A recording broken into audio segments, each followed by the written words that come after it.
انہا ترمی بشرر کالقصر، جہنم محلوں جیسے چنگاریاں پھینکتی ہے۔ انسان جہنم کا نام سنتا ہے تو کانپ اٹھتا ہے، اس کے رونگٹے کھڑے ہو جاتے ہیں، انسان پریشان ہو جاتا ہے جب انسان جہنم کے ہولناکیوں کو سنتا ہے، جہنم کے عذاب کے بارے میں سنتا ہے، جہنم کی آگ کے بارے میں سنتا ہے۔ لیکن میرے بھائیوں، ایک ایسی وادی ہے جس سے جہنم بھی پناہ مانگتی ہے، جہنم بھی کہتی ہے اللہ سے، اللہ مجھے تجھ سے بچانا۔ انسان جہنم سے اتنا ڈرتا ہے، اور جہنم جس سے ڈرتی ہو کتنا خطرناک ہوگی وہ چیز۔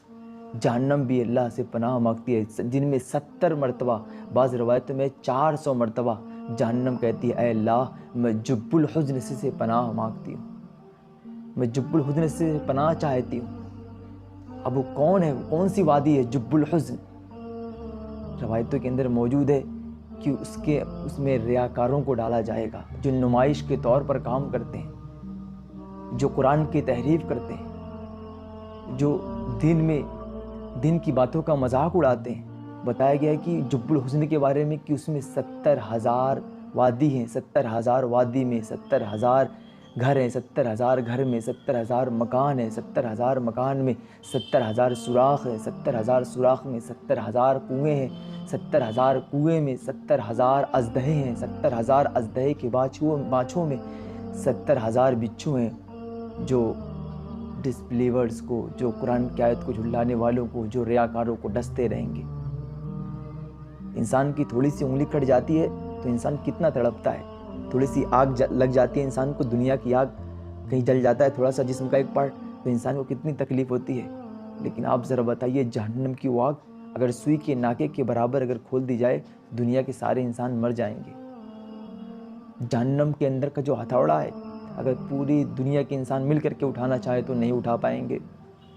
جہنم کی گہرائی کے بارے میں حضور نبی پاک صلی اللہ علیہ وسلم کے پاس ایک صحابی حاضر تھے اور ایک بہت بڑا دھماکہ سنائی دیا، تو حضور نبی پاک صلی اللہ علیہ وسلم نے ارشاد فرمایا کیا معلوم ہے یہ کیسا دھماکہ ہے یہ؟ انہوں نے کہا یا رسول اللہ آپ بہتر جانتے ہیں۔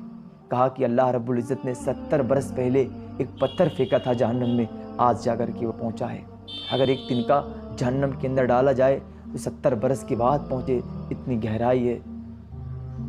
آپ ذرا بتائیے کہ ہم گنہگار کبھی اس کو یاد بھی نہیں کرتے، کبھی جہنم کے بارے میں سوچتے بھی نہیں، اور اتنے مرتبہ انسان کی طرف اللہ رب العزت قرآن مجید میں مخاطب ہو کر کے بتایا ہے کہ جہنم سے ڈرو، والحاقہ ملحاقہ، کہیں پر نہ جانے کئی نام سے جہنم کو اللہ رب العزت نے پکارا ہے۔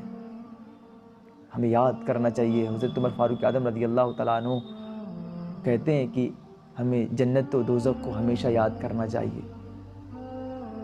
جب انسان جہنم کو یاد کرتا ہے تو اس کے اندر اللہ کی خشیت طاری ہوتی ہے، انسان کا دل دنیا سے بیزار ہوتا ہے، اور جب انسان جنت کو یاد کرتا ہے تو انسان کا دل عبادت میں لگتا ہے، انسان گناہوں سے بچتا ہے۔